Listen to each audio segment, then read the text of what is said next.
I won't be long-winded. I want to trim up these Cynthiana slash Nortons, and we always talk about that. And I didn't show you how. I never showed you how I do that. I'm not the end all be all on that. Everybody's got their own theories and ways that they do it. Different training methods. For these type grapes, this works best for me. You can see kind of how we end up, and it's to let there be um, airflow, but leave enough canopy to get them ripe to make sugar. So just like everything else, we always talk about the same crap, but we're trying to combat um, fungus and mildews and things like that. This is the first step. It took me a long time to get this through my thick head because I've spread stuff from vine to vine before. Um, I spray my clippers and I spray them between vines. So that way I don't ever carry any, we use science word, I don't ever carry any pathogens from one to the other. Um, it's just a good practice. Is it a pain in the butt? Yeah, because half the time I forget this can of Lysol, but it's worth doing. Let's look at this one. It obviously has not been cleaned or trimmed or whatever words you want to use. And these things, that's one thing that's probably a deal with these American style grapes. They grow like crazy. It's always amazing to me every year just just how much foliage they put out. It wasn't but maybe 4 months ago that it was there was nothing here. Um, don't be shy when you're doing this. I hate to use the word never because invariably something will happen, but it's really hard to cut too much off of these grapevines. When you think you've cut too much, I always say go back and cut some more because you probably haven't. But you see how they just turn into this um, mass of growth vines, and the grapes are tucked in here. Get close so you can see. Um, See, under there is a lot of grapes. That's a good thing. But I'm going to cut all these little leaves out and all this material so that, like I said, we still get a little shade and we get a lot of air movement now. But there's enough green to photosynthesize. So I will go and find these runners and pull them and cut them. And then I always joke that it's like kudzu. It's not really, but next to muscadines, which are just phenomenal in their ability to put on um, foliage, these grapes are not far behind that. These are, I know that there's different kinds, and some have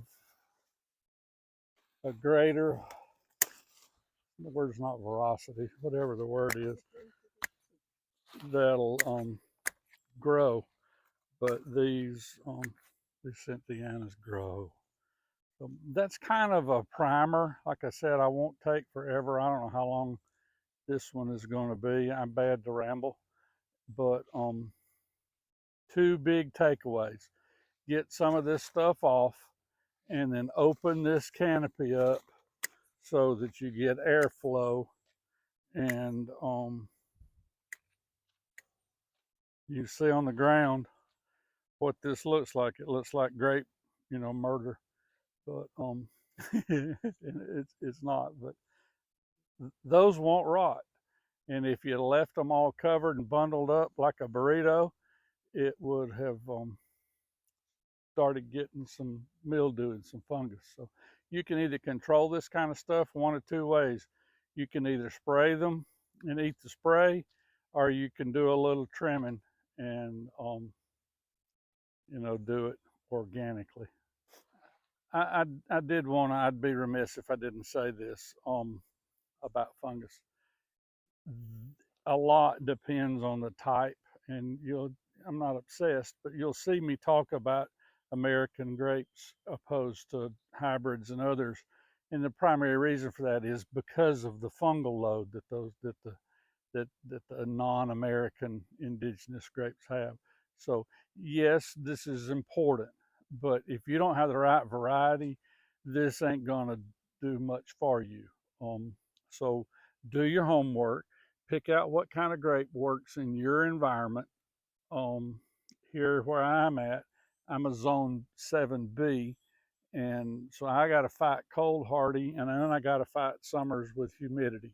So that's why I concentrate mostly on Munson, but also American in general.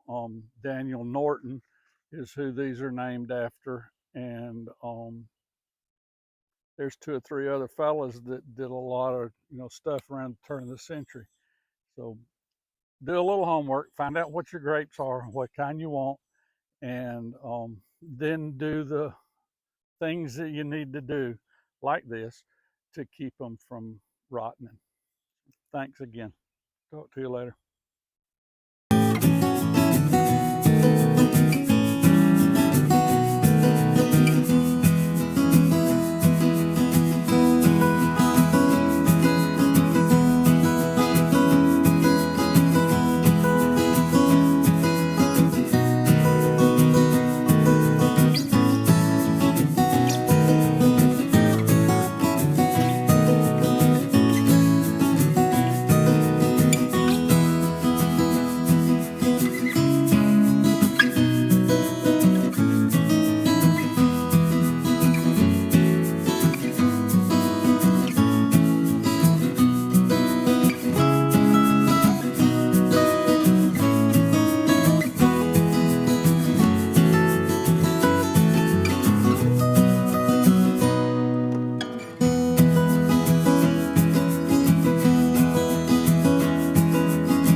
Hey, thanks for watching, and if you would, take a second to hit the subscribe button for us. It helps us a lot. I appreciate it.